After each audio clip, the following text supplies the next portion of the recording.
Langit begitu terik siang itu, membuat langkah Mayang terguntai lemas menelusuri jalanan menuju ke rumahnya. Mayang, janda cantik selengean satu anak itu bekerja di sebuah pabrik makanan ringan di kota sebelah. Dan kebetulan hari itu dia mendapatkan shift kerja pagi. Di umurnya yang masih terbilang muda, tentu bukan hal yang sulit untuk mendapatkan jodoh kembali. Tapi entah kenapa Mayang begitu sulit untuk mendapatkan suami. Bukan karena tak laku, karena Mayang adalah salah satu primadona di pabriknya. Lantaran pesona kecantikan yang dimilikinya.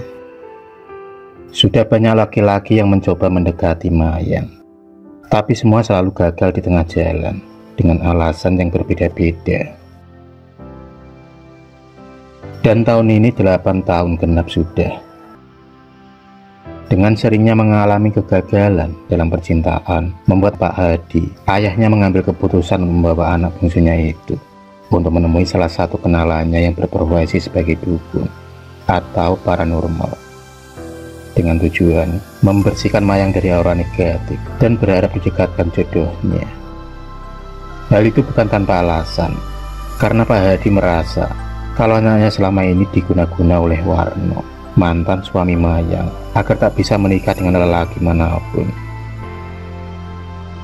Dan untuk membawa Mayang ke tempat dukun tersebut, Pak Hadi harus rela menunggu waktu libur kerja anaknya.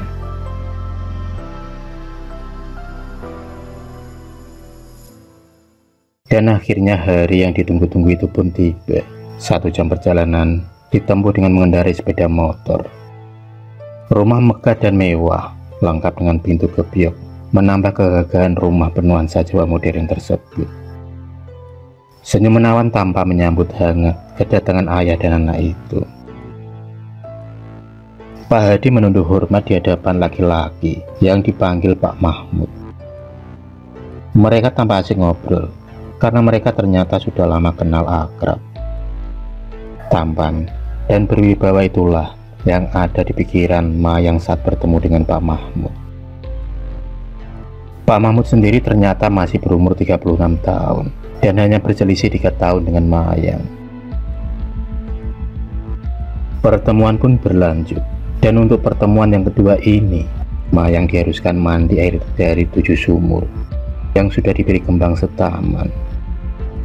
Dan setelah itu Mayang dipasangi susu di tengah-tengah dahinya, yang tentu saja Mayang tak tahu susu apa yang telah dipasang di tubuhnya itu. Sebagai orang awam, dia hanya menuruti apa yang telah diperintahkan dukun tersebut. Hari pun berganti hari.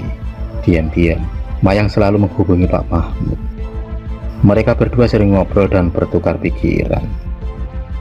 Dan akhirnya rasa nyaman itu pun dirasakan Mayang saat berada di dekat Pak Mahmud. Meski Mayang sudah tahu Pak Mahmud sudah beristri, tapi dia tetap mencuri waktu agar bisa menemui laki-laki pujaannya itu. Entah kenapa Mayang selalu bertekuk lutut di hadapan laki-laki berkumis tipis tersebut. Mayang rela menyerahkan segalanya demi rasa cintanya pada Pak Mahmud. Bahkan Mayang rela dimadu asal bisa bersanding dengan Pak Mahmud. Seperti orang yang kasmaran, Mayang tak bisa hidup tanpa melihat wajah Pak Mahmud. Hingga akhirnya mereka pun saling mengutarakan isi hati mereka. Cinta tak bisa terelakkan dari dua insan tersebut. 3 bulan sudah Mayang menjalin kasih dengan seorang dukun tampan itu. Tak ada lagi sekat di antara mereka berdua. Suatu hari, Pak Mahmud mengalami titik terendahnya. Hutang di mana-mana, hingga semua aset yang dimilikinya lenyap, disita pihak bank. Pak Mahmud merasa buntu dalam mencari jalan keluarnya. Tak ada seorang pun yang dapat membantunya, kecuali Mayang, seorang janda, anak 1. Suatu hari Pak Mahmud mengutarakan keinginannya untuk mengajak Mayang ke suatu tempat. Karena rasa cinta yang begitu besar, Mayang hanya mengangguk tanda setuju ajakan Pak Mahmud. Minggu 7 Januari 2010, berangkatlah Pak Mahmud dan Mayang menuju daerah Magelang. Ditemuinya Abah Soleh, seorang yang dikenal mempunyai kekuatan supranatural yang sangat mumpuni di kalangan perdukunan. Mayang sendiri tak tahu apa maksud dan tujuan Pak Mahmud mengajaknya ke tempat itu. Janji-janji yang begitu manis dari mulut Pak Mahmud mampu meluluhkan hati Mayang hingga dia rela melakukan sebuah ritual, yaitu mandi di tengah sendang tengah malam. Air yang dingin membuat seluruh tulangnya menjadi ngilu. Abah Soleh dan Pak Mahmud membacakan berbagai macam mantra sambil menyirami tubuh Mayang dengan bunga setaman. Di bawah cahaya sinar bulan purnama, samar-samar terdengar suara iringan kuda beserta kereta kencana. Mayang ingin membuka matanya. Dia penasaran tentang suara itu, tapi dia takut kalau Pak Mahmud memarahinya, karena salah satu syarat ritual itu adalah sang wanita harus memejamkan matanya. Jam sudah menunjukkan pukul 3 dini hari. Itu artinya ritual pun diakhiri. Mayang dan Pak Mahmud segera kembali ke kamar.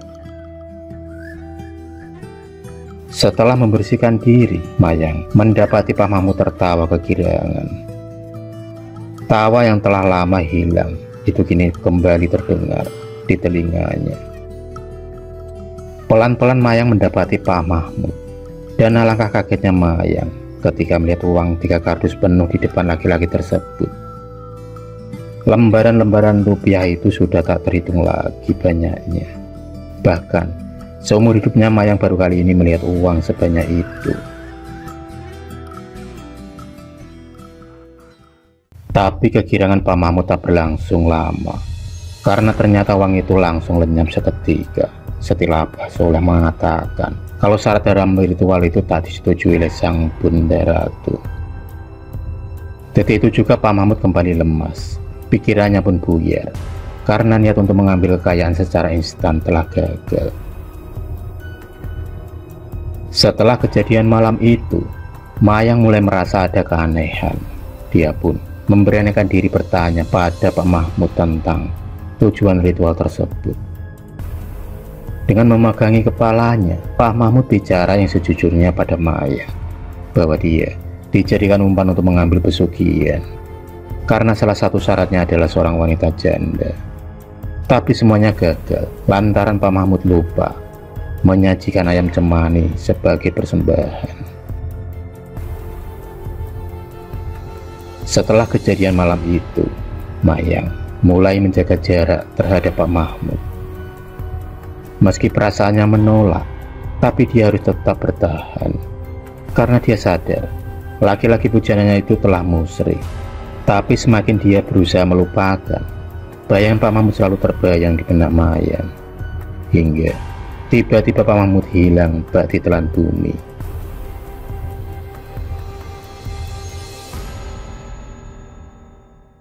Di sisi lain Mayang tersiksa dengan perasaannya. Sulit baginya melupakan begitu saja setelah apa yang sudah dilalui Mayang dan Pak Mahmud sampai sejauh ini. 2 bulan sudah Mayang tak lagi bertemu dengan Pak Mahmud. Hingga lambat laun akhirnya Mayang mendengar cerita dari orang-orang kalau Pak Mahmud telah memakan banyak korban, terutama pada wanita. Sulit untuk menerima kenyataan yang ada bahwa Pak Mahmud adalah seorang dukun yang suka memainkan perasaan seorang wanita. Bahkan Mayang juga mendengar kalau korbannya ada yang sampai hamil.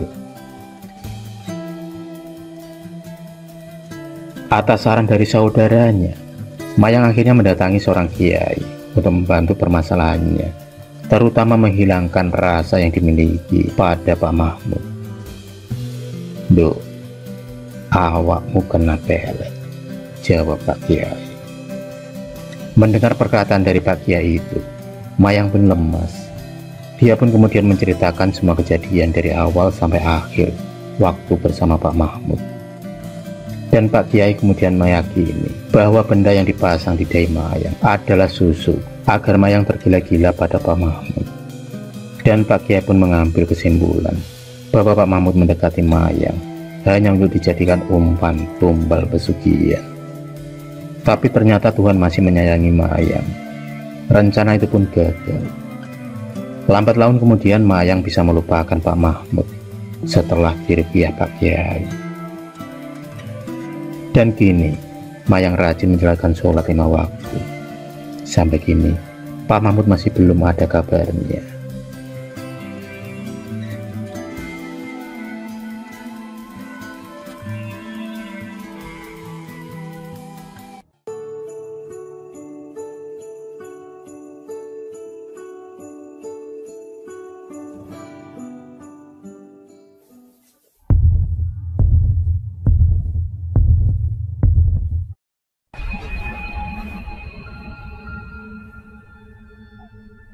Terima kasih sudah menonton video cerita bergambar ini.